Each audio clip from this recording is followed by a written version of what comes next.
numa tarefa que é muito complexa, porque se trata de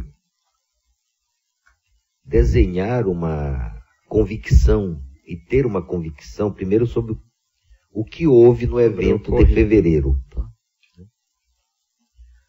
Depois, sobre o que vem havendo em Barcarena. Essa CPI já tem acesso hoje a perto de 15 a 17 inquéritos tombados. Significa que não é mais uma questão em aberto, foi uma investigação realizada com perícia, com laudos, presidido por delegado de carreira da Polícia Civil do Estado, né?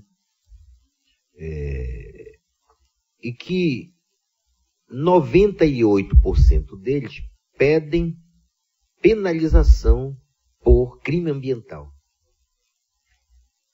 E não é só o caso da Hidro.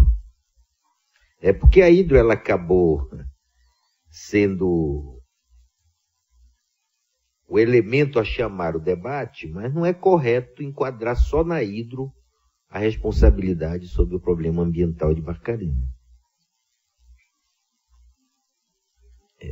Portanto, nós todos estamos diante de um quadro muito delicado, porque, como lembrou agora o Coronel Nil, envolve emprego, envolve arrecadação de município.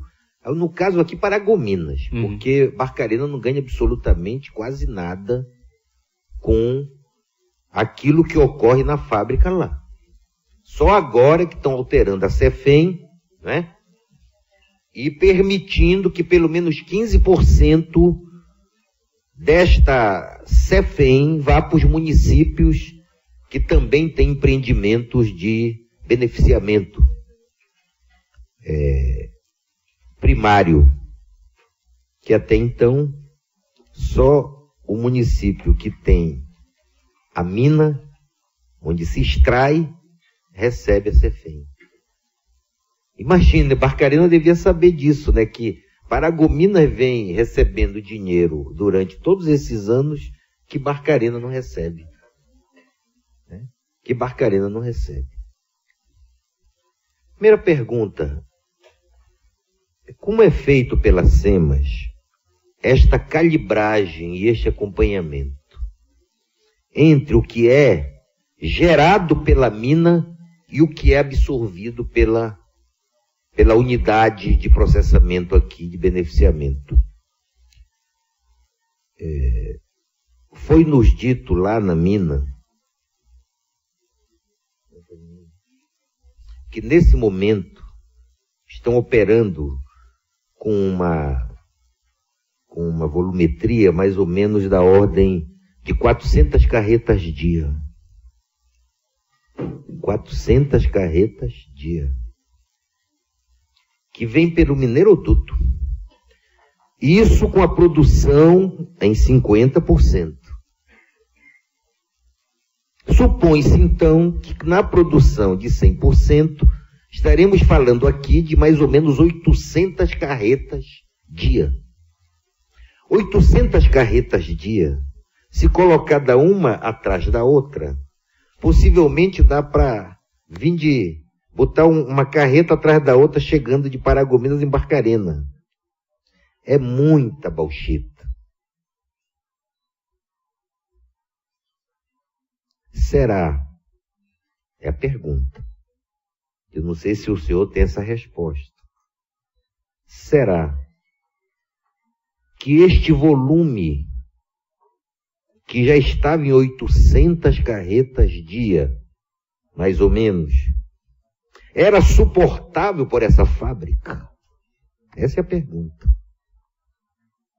O que é que pode ter levado a esses níveis de extravasamento que nós estamos percebendo que houve?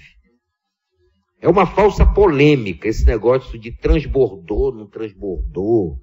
É uma polêmica que eu não quero mais entrar. Não se trata mais disso.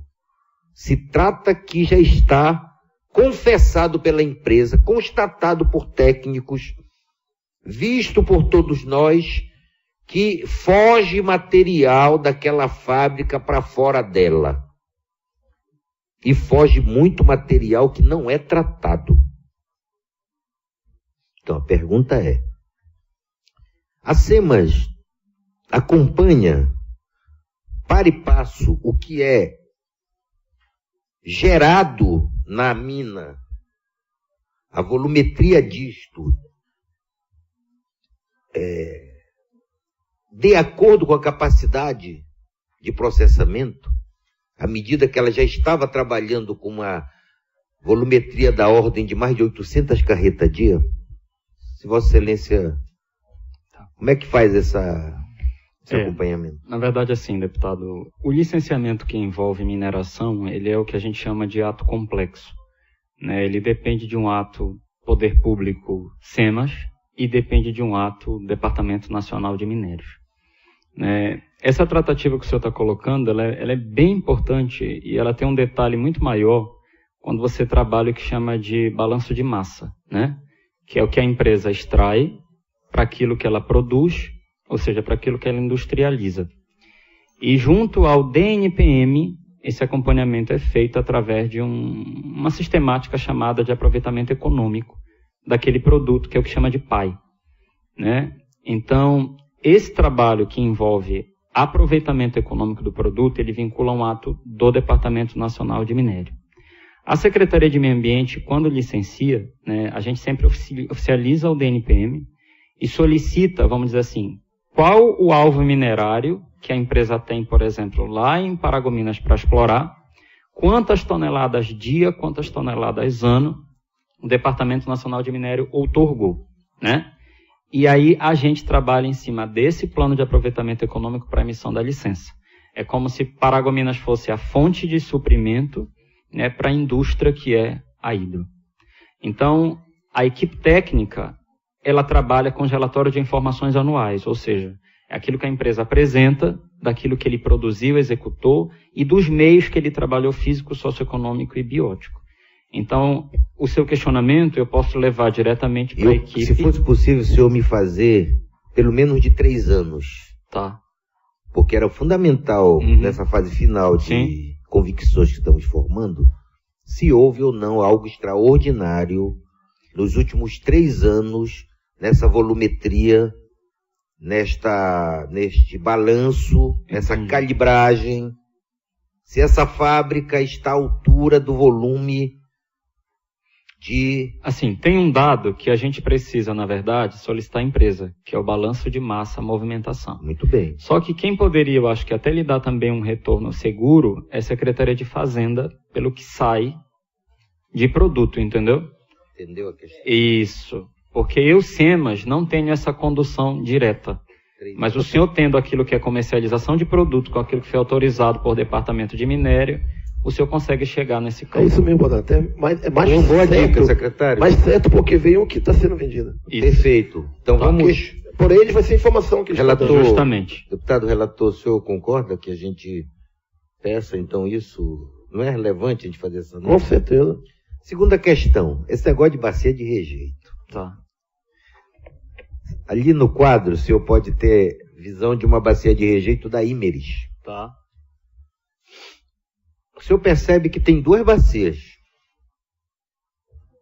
Tem uma bacia principal e uma bacia auxiliar.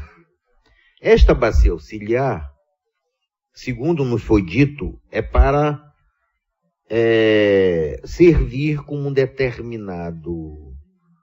determinada reserva para, no caso da maior, extravasar.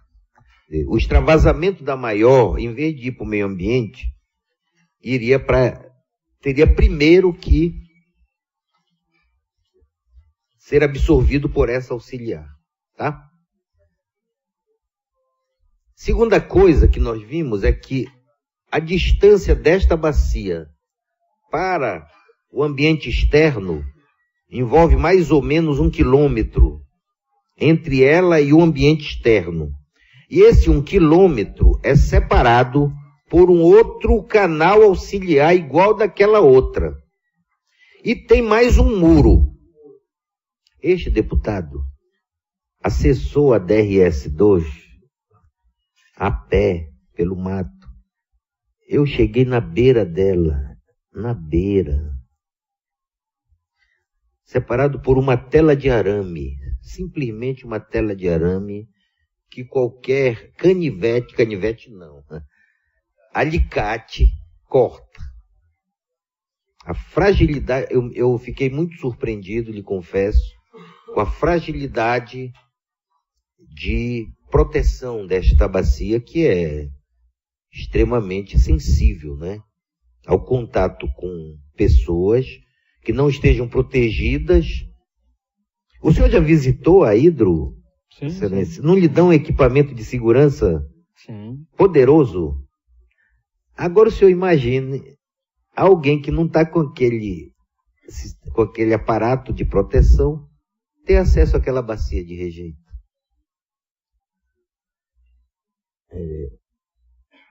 Vocês têm como mostrar aquela bacia da Hidro agora?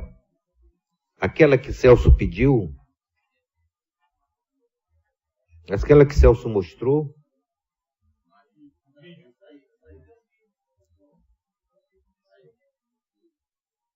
Espia só, essa aí é da Hidro que nós visitamos.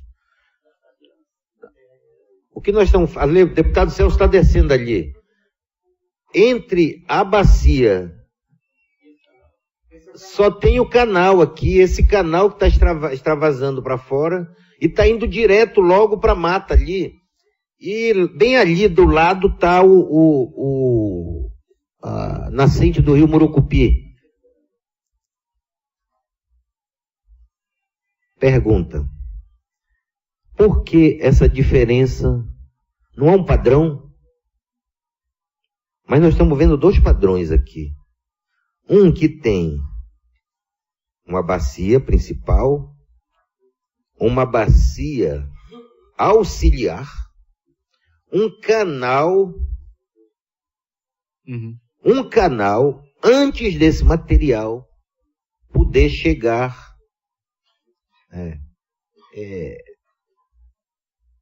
Cadê a minha bolsa? Che Guevara, cadê a minha bolsa? Quem é que está aqui da minha equipe? Por favor, alguém vai lá no carro, pegue a minha bolsa, que tem um negócio que eu quero mostrar para o secretário aqui. Tá. Pode. Entendeu bem? Sim. Sim, entendi, sim. padrão não do vacilo. Cada empresa faz de acordo com... Aí, aqui, secretário, lá em cima, é a borda... Deixa eu pegar do início aí, como voltar do início o vídeo. Tem como voltar do início o vídeo? Aí. Lá em cima é a borda da DRS-1. Tá. Por trás daquela borda lá em cima estão os resíduos sólidos da produção da alumina. Estava chovendo. E a chuva naturalmente embanha os resíduos e precisa ser escoada, né, através de um sistema de drenagem. Esse é o sistema de drenagem. Aqui deveria ser um canal que deveria de forma uniforme conduzir os efluentes líquidos até os tratamentos. Então aqui é o tratamento zero. Nesse local aqui o tratamento é zero. Ele banhou o resíduo sólido, a água, e veio para cá tratamento zero. Não foi... Pronto. E esse é o canal que deveria ser uniforme dessa empresa aí que fatura bilhões e bilhões de dólares. E aqui entrando sem nenhuma proteção diretamente no solo. Então, pode efetivamente não ter ouvido o transbordo da DR, pode, até porque é material sólido. Certo. Mas pode ter ocorrido o transbordo desses canais? Pode. Sim, inclusive tá aqui... temos autos de infração com relação a esse ato. Pois é. Aí eu estou rapidamente dando uma analisada nos autos que foram apresentados aqui. Pô, só para que trata desse assunto aqui. Esse auto aqui é o final, é o 11.52.177. Ele trata por ter realizado desvio de drenagem de água pluvial do galpão de carvão para a canaleta de drenagem de efluente da Albrás, lançando o efluente sem passar pelo sistema de tratamento, uma vez que esse efluente deveria ser direcionado para a bacia de carvão e posteriormente direcionado à ETE. Outro. Por manter 5 tubos que saem do subsolo da área da SAMP 45 da usina em desacordo com a licença de operação, considerando que os tubos apresentam risco de vazão de efluentes líquidos, águas pluviais, dessa área da usina diretamente para a área de floresta. A existência de 3 tubos foram constatados em fiscalização do órgão e outros 2 foram comunicados pela SEMA, a esta SEMA pela empresa.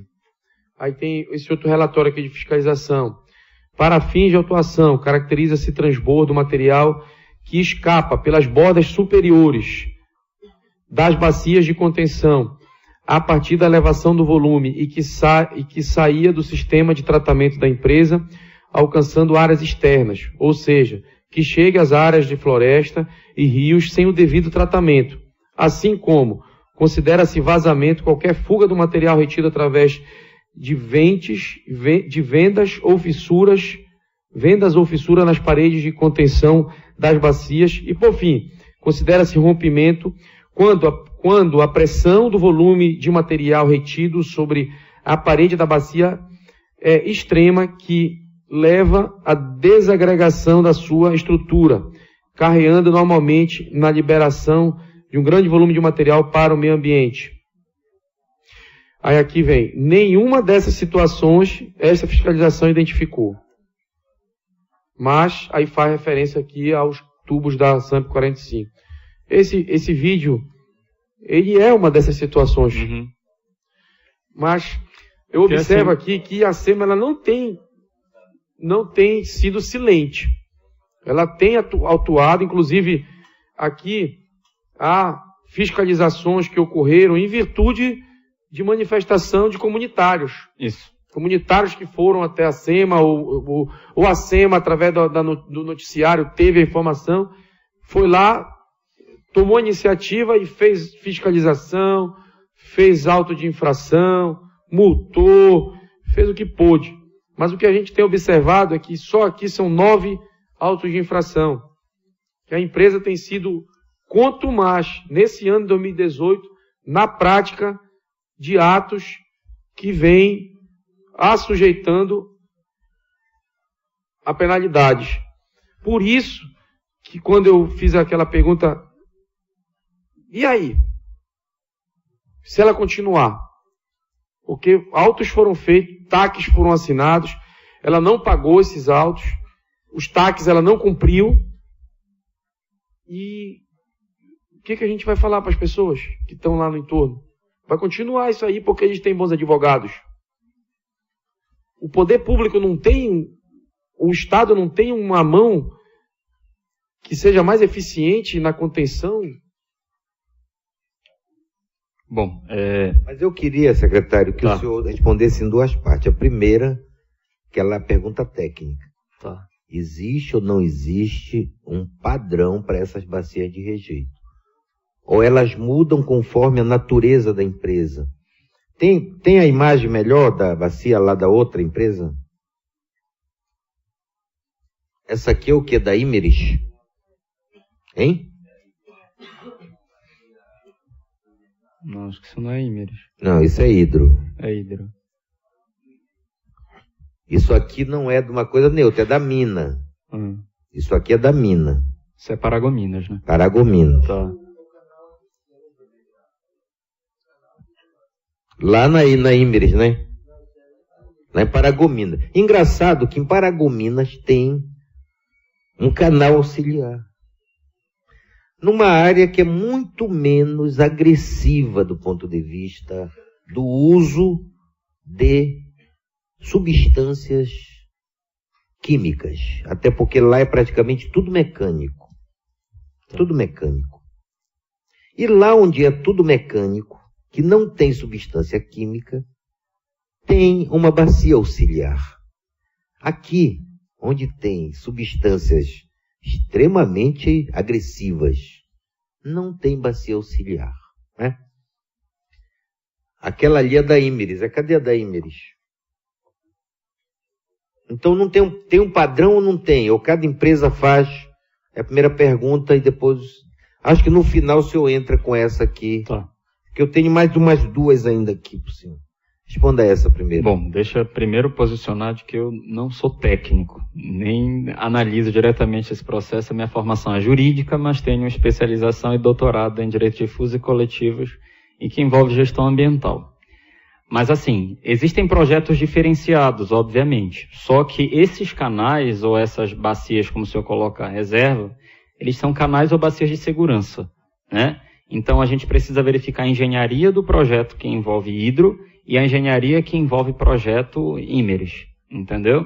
Assim, se o senhor nos solicitar essa informação formalmente, eu posso lhe encaminhar com o aparato porque técnico. Nós não vimos essa auxiliar na planta industrial da hidro. Isso. Aí eles podem lhe posicionar a motivação ou de que forma a engenharia ela ocorre, tá bem? Agora me volta aquela imagem e, por favor, alguém leva para o secretário esse material que eu estou mandando para ele.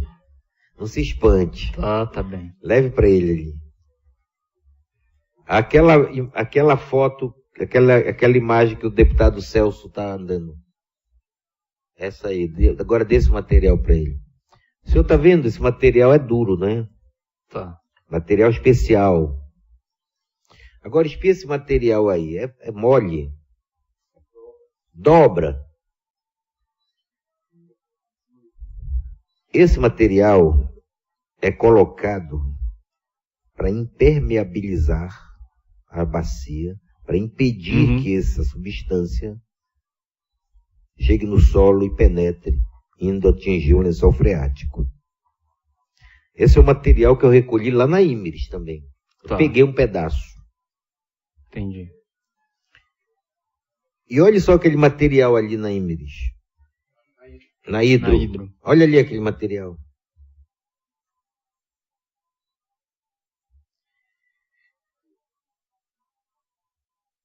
Que tipo de material é exigido? E se há, como a secretaria, comprovar que esse material é que está sendo utilizado? Sabe a preocupação que eu estou tendo, doutor Tales? É que essas bacias, elas ficarão ad eterno aí. Ad eterno. Mesmo que elas sejam cobertas em cima, a gente não sabe como está embaixo. Que garantias a gente pode ter que o material que é usado embaixo realmente assegura que esse material tóxico, agressivo, não vai penetrar no solo? Entendi. Né? Tá, assim, dentro, inclusive, do projeto e da engenharia que envolve esse projeto, tem toda uma questão vinculada de impermeabilização, né? Muitos são com mantas, outros são com material argiloso, enfim. Então, eu acho que no próprio documento que o senhor nos encaminha a respeito da engenharia por conta dos canais, a gente pode estar lhe respondendo... também isso. Isso, com relação... relação... alguma fiscalização, que material está sendo usado. Correto. Na hidro, na Imeris. Sim. Tá? Bom, agora tem uma questão, doutor Tales. Senhor, então, vamos oficializar, presidente? Claro. A nossa assessoria captou o que é que a gente tem que solicitar? Sobre bacia de rejeito. Ele precisa saber se elas possuem um padrão de engenharia, né? Principalmente por conta das bordas e dos canais. Mas nós já notamos essa diferença entre o projeto que a Hidro tem e que a Imeris tem, que foi as duas que nós visitamos. Certo. Ninguém teve tempo de visitar outras. Me chamou a atenção lá em Paragominas 3 coisas. A primeira, a seriedade da equipe de inventário florestal, que faz o inventário da área que será suprimida para quando vai se abrir uma área, não é? De extração de material. Eu fiquei impressionado com o inventário que a equipe faz. Depois me chamou a atenção o canteiro de mudas, que é utilizado para a produção de mudas que aquele inventário registrou. E também me chamou a atenção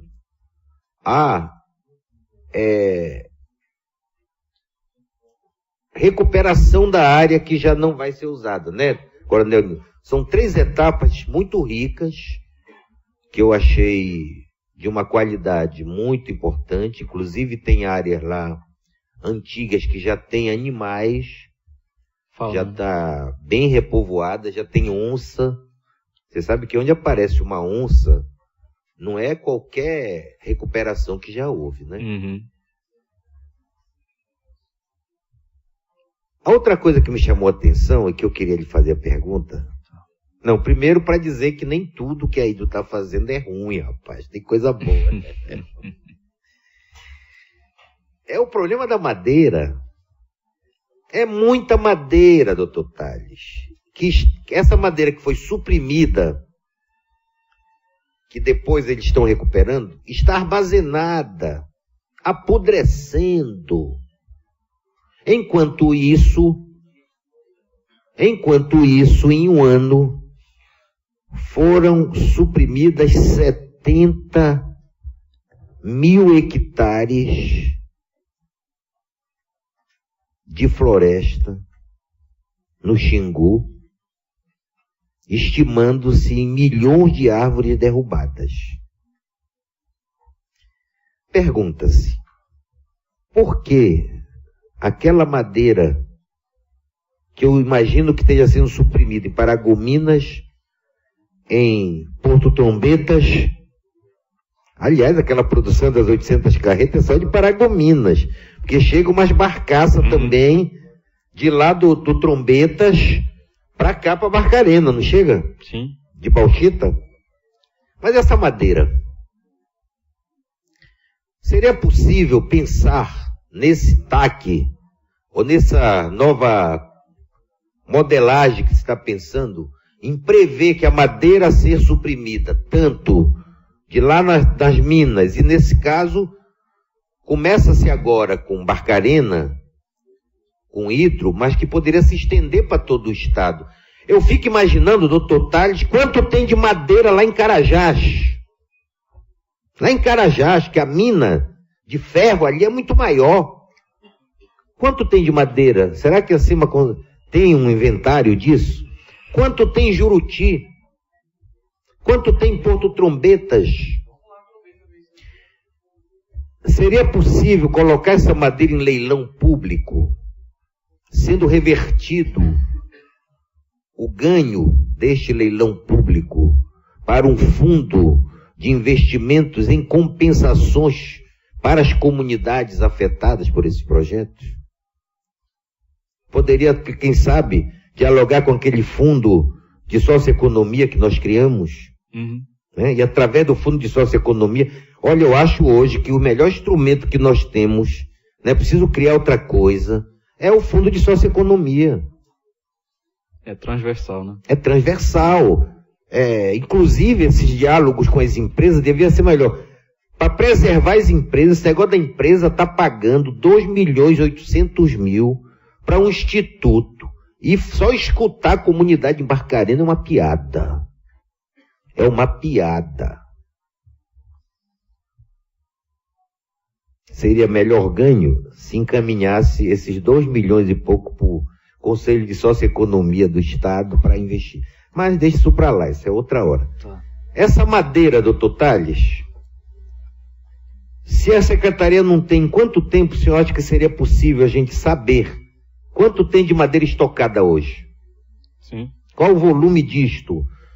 Eu tenho certeza que, inclusive, o setor produtivo adoraria, né, que o setor produtivo ficar reclamando toda hora do licenciamento ambiental, que demora. Rapaz, tem madeira apodrecendo, não precisa derrubar madeira por 6, 7 meses ou 1 ano no estado. Está tudo estocado lá em Paragominas, em Juruti, em Serra do Carajás, em Trombetas. É madeira que não acaba mais. Vamos tentar resolver isso, doutor Tales? Tentar achar uma saída, talvez inovar aqui no estado nessa questão. As empresas poderão contribuir bastante. O que fazer com essa madeira? E por fim,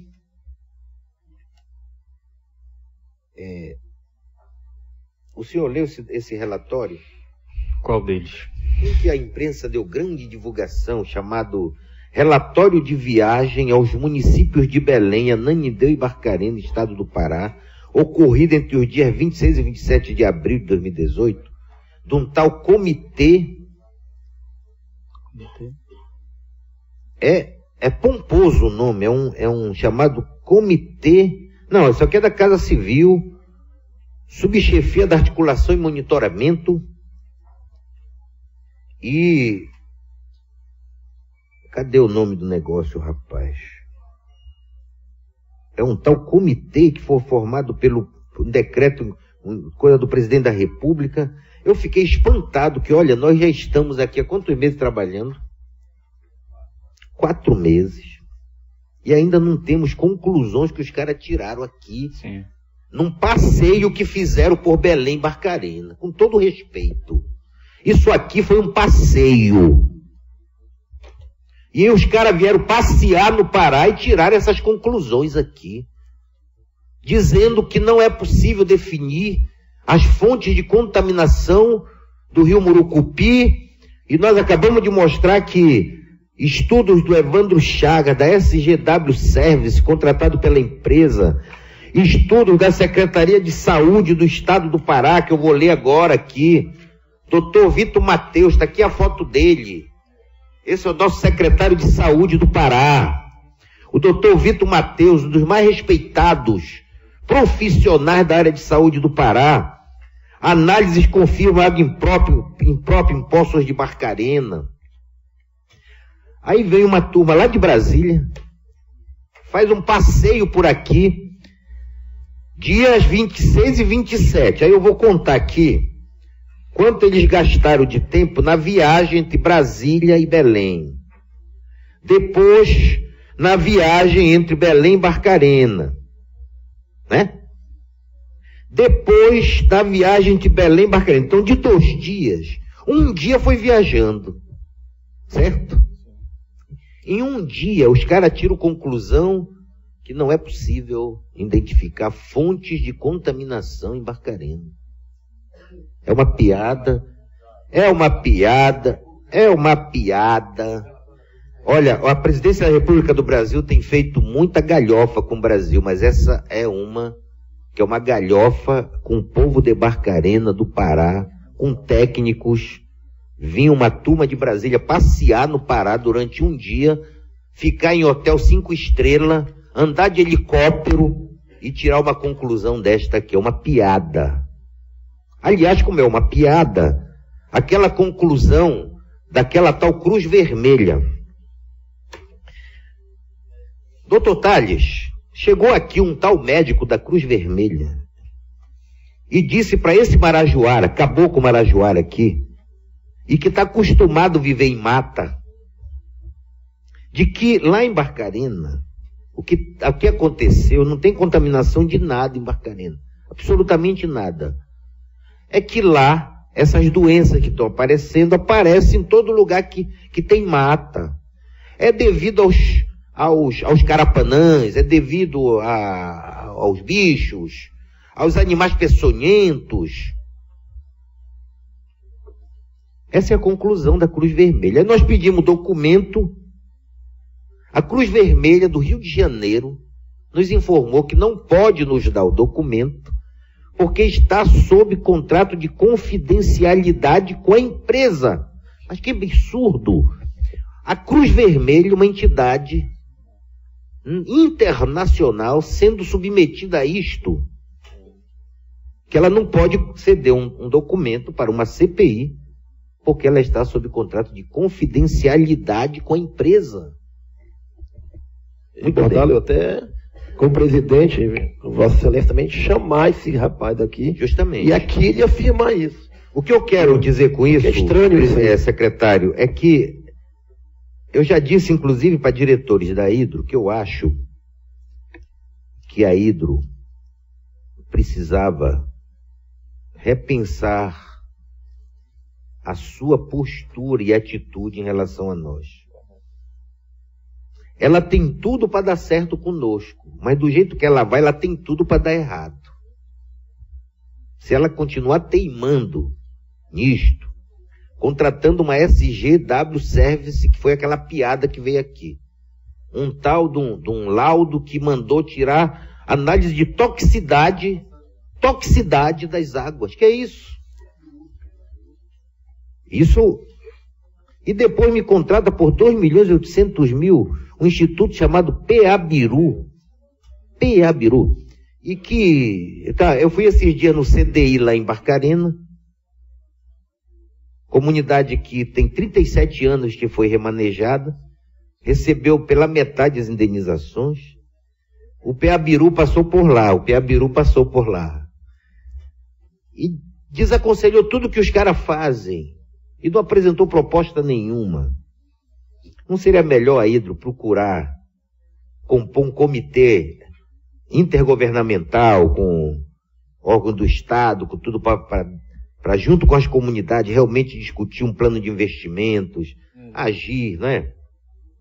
Muito bem. Então, o que fazer, doutor? Nós não queremos que a empresa vá embora. Mas nós não queremos também que as empresas continuem fazendo do jeito que estão fazendo. Nós não queremos que pessoas sejam contaminadas. Mas nós também precisamos proteger, não é, as áreas de moradia em relação às áreas de produção. Tem coisa ali em Barcarena que eu lhe confesso que me arrepia. É muito próximo a moradia de gente para uma coisa tão como essa aí, né? Vocês estão acompanhando o debate sobre esse licenciamento do distrito? Porque me parece que agora o licenciamento não será mais por empresa, né? Ou será por distrito? É possível, então, nesse distrito, ter um efetivo estabelecimento de finalidades, áreas para moradia, áreas para isso, área que é proibido morar, né? Para aqueles que estão morando em área que tudo desaconselha morar, o que é garantido a eles? Como fazer esse reordenamento? E assim por diante. E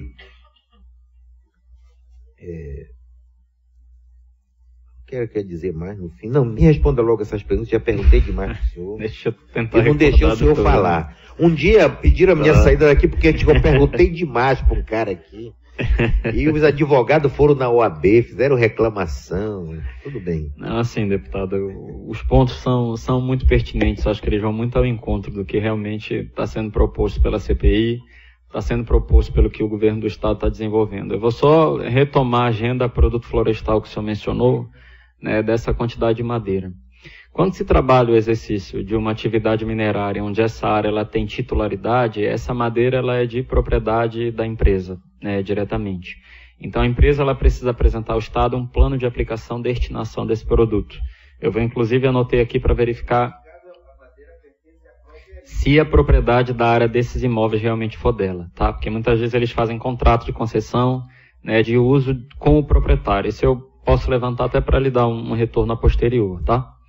E aí, apresentando esse plano de aplicação e destinação, a gente se posiciona com relação ao produto. O seu segundo questionamento, ele vai muito ao encontro do que mencionou o deputado Celso Sabino, quando colocou referente ao que o Estado está fazendo, o que a gente pensa daqui para frente, de que forma o Estado está se posicionando, SEMAS, órgão licenciador, com relação a todo esse aparato que envolve licenciamento e Distrito Barcarena. Nós estamos hoje em tratativas pro licenciamento do distrito, até respondendo a sua outra pergunta. Esse licenciamento ele é de responsabilidade do Estado, SEMAS, e a partir daí, desse licenciamento do distrito, não sei se o senhor já teve a oportunidade de conhecer o polo de Camaçari, né, onde lá é um distrito ordenado, né, de grandes empreendimentos, e que o senhor não encontra assentamentos humanos naquela localidade, né? Os que tiveram até sofreram remanejamento.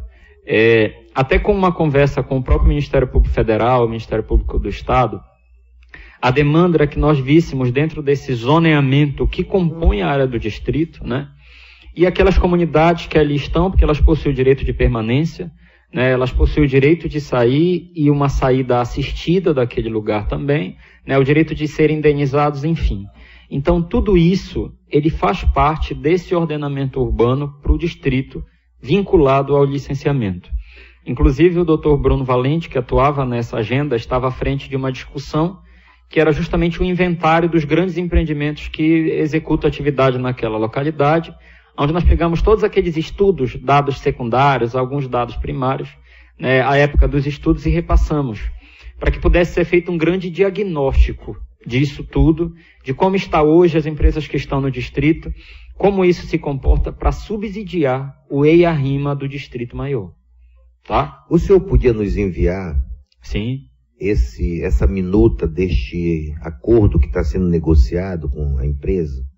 A minuta do termo? Do termo. Ela não está em definitivo, ela foi para a empresa se posicionar, né? Caso a gente retorne com algum tipo de confirmação posterior ou não, a gente ali encaminha. É porque é o seguinte, nós estamos conversando também, tá.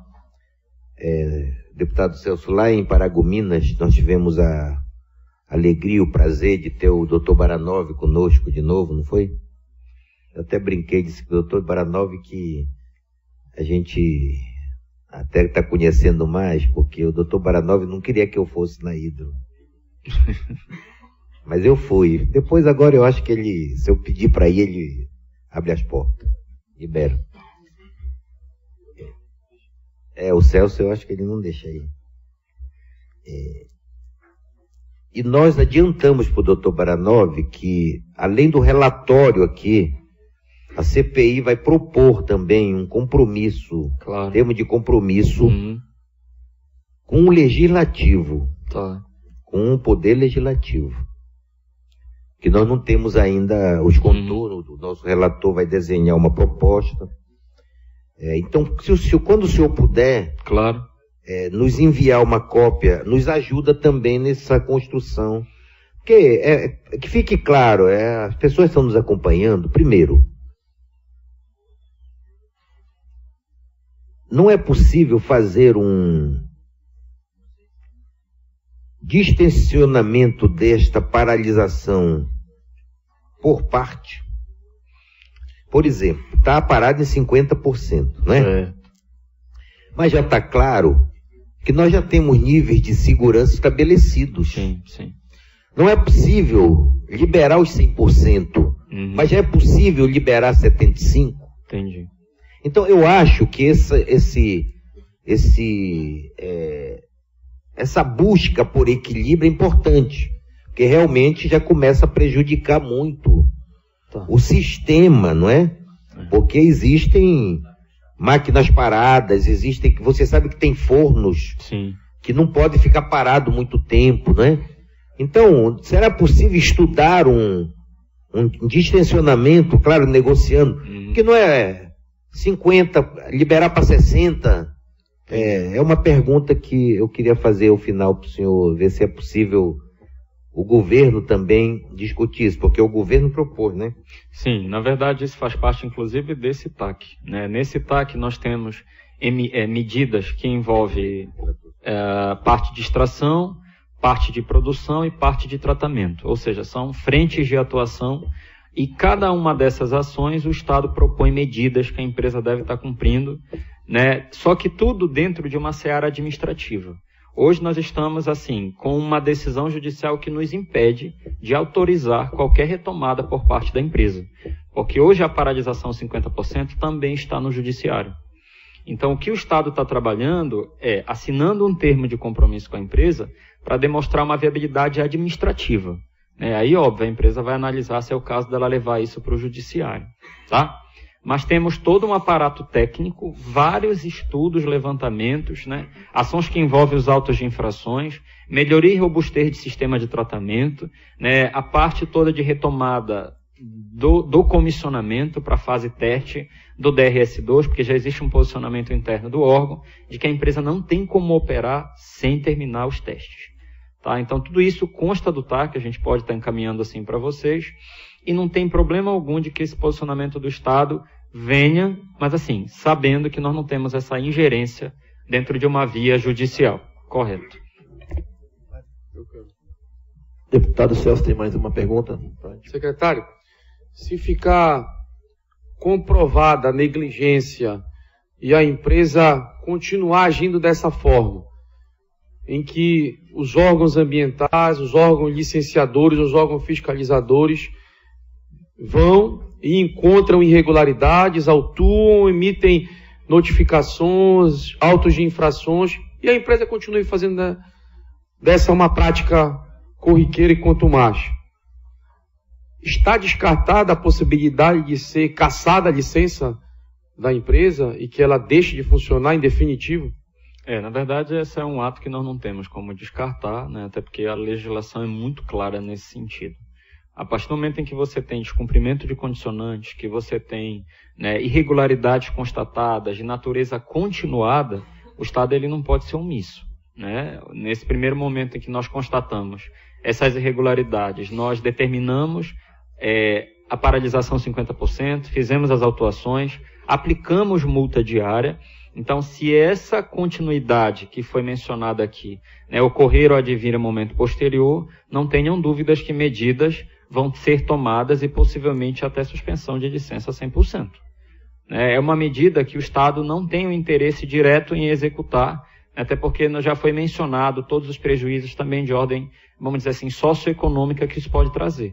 Só que não podemos ser omissos com relação à questão que envolve também meio ambiente. Hoje nós temos um cenário, né, de possível pactuação, onde a empresa já sinalizou, né, vamos dizer assim, a concordância dentro daquilo que o Estado está se propondo a assinar e cumprindo dentro dos prazos que esse termo de ajuste de conduta vai trazer para que ela venha, vamos dizer assim, aportar atendimento. A empresa, ela já assinou TACs em momentos pretéritos e os descumpriu. A empresa vem sendo autuada. Só hoje nós tivemos aqui acesso a 9 autos de infração. Correto. Auto de infração por criar desvio de drenagem sem autorização, auto de infração por lançamento de efluente sem nenhum tratamento, auto de infração na área da SAMP 45 por colocar um dreno clandestino. As imagens que nós mostramos aí mostram que a vazão dos canais não suporta um volume de chuva mais pesado e as pessoas no entorno, há exames que comprovam a presença de metais pesados, há pessoas com doenças sérias neurológicas, há pessoas, a atriz daquele filme Tainá, que foi um filme mundialmente desconhecido, a mãe dela está com graves problemas neurológicos, ela levou a mãe para São Paulo, foram feitos exames lá em laboratórios paulistas que diagnosticaram a presença de mais de 7 tipos de metais pesados no organismo dessa senhora. Há pessoas acometidas com câncer de rim, há pessoas acometidas com problemas graves de pele. E a despeito do problema socioeconômico que isso possa gerar, não tenho certeza que a vida de nenhum ser humano pode pagar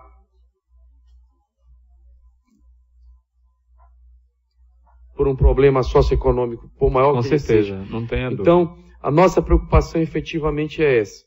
Eu gostaria de finalizar elogiando aqui o trabalho da Secretaria de Meio Ambiente do Estado, que se fez presente dentro da sua linha constitucional de atuação, que é acompanhar o licenciamento, fiscalizar as ações, fez aquilo que deveria ter feito, prontamente, inclusive, as datas das fiscalizações são imediatamente após o conhecimento dos fatos, que mesmo hoje aqui não descarta nem a possibilidade de que a licença para o funcionamento dessa empresa seja suspensa 100%, caso a empresa continue com esse tipo de práticas, e dizer que nós vamos ouvir ainda aqui os dirigentes da empresa, alguns funcionários que trabalharam nesse dia.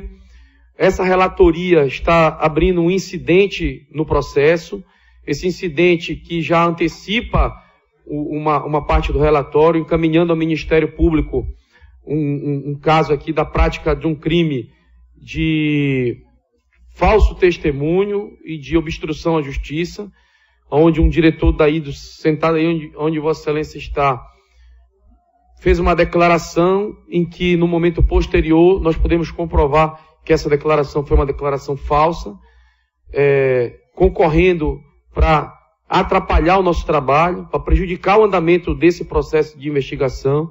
E nós estamos aqui abrindo esse incidente, já encaminhando ao Ministério Público para que o parquê, entendendo, abra o procedimento pela prática de crime de obstrução à justiça e falso testemunho. E pretendemos concluir o nosso relatório nessa linha. E com toda certeza encaminhando também a Secretaria de Meio Ambiente a despeito de todo o trabalho que vem fazendo, mas algumas sugestões. Dentre elas, algumas nós já antecipamos aqui, que é a imposição da realização de exames de metais pesados no final do processo do tratamento dos efluentes, que não ocorre isso. Eles fazem unicamente o controle de pH e de turbidez da água. A questão de uma infraestrutura melhor trabalhada dos canais, que visualmente, eu também não sou engenheiro, a minha formação também é na área jurídica, mas visualmente você percebe que esses canais são canais absolutamente assimétricos, e com a chuva que estava caindo ali, você percebe que há. Então, nós vamos com certeza caminhar para a conclusão nessa direção. Mas muito obrigado aqui pela sua presença. Parabéns, leve aos técnicos e aos fiscais da Secretaria de Meio Ambiente o reconhecimento aqui dessa comissão pelo trabalho que foi feito até aqui. E vamos continuar, secretário, de mãos dadas. Sim. Porque, como disse há pouco, uma vida sequer, a saúde de uma única pessoa não pode pagar o preço de um desenvolvimento econômico numa outra ponta. Presidente, lhe devolvo a palavra. Muito obrigado, deputado Celso, obrigado, deputado Bordalo, obrigado a todos. Secretário, muito obrigado pela sua presença. Esse seu tempo é reduzido, mas era importante a gente finalizar essa primeira parte dos depoimentos com os documentos necessários que estavam faltando, que você entregou agora já, e tirar essas dúvidas referentes às instalações, às medidas, aos TAC, os danos ambientais, as legislações ambientais, as bacias de rejeito. Muito obrigado e agradeço, leve nossos abraços à Secretaria pelo bom trabalho que tem sido feito lá e que continue sendo fiscalizado. E essas pequenas trocas de informações que houve aqui hoje, que sirva de também conhecimento para cima e nós também adquirir essa parte de conhecimento que foi passada por Vossa Excelência. Muito obrigado. Eu declaro encerrada essa atividade. Muito obrigado.